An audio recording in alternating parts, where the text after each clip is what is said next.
มีแกงเขียวหวาน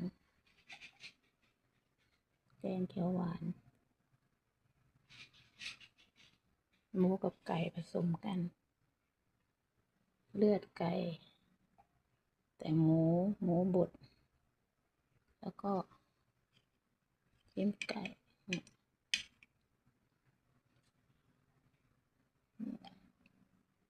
เลือดไก่ก็จะมีหมูบดเน้นๆยั่วๆอร่อยนะ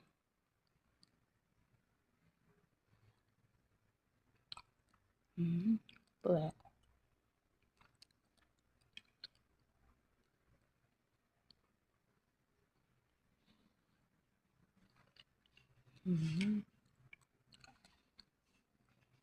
ข้าวสวยสักจานโอ้เยี่ยมไปเลย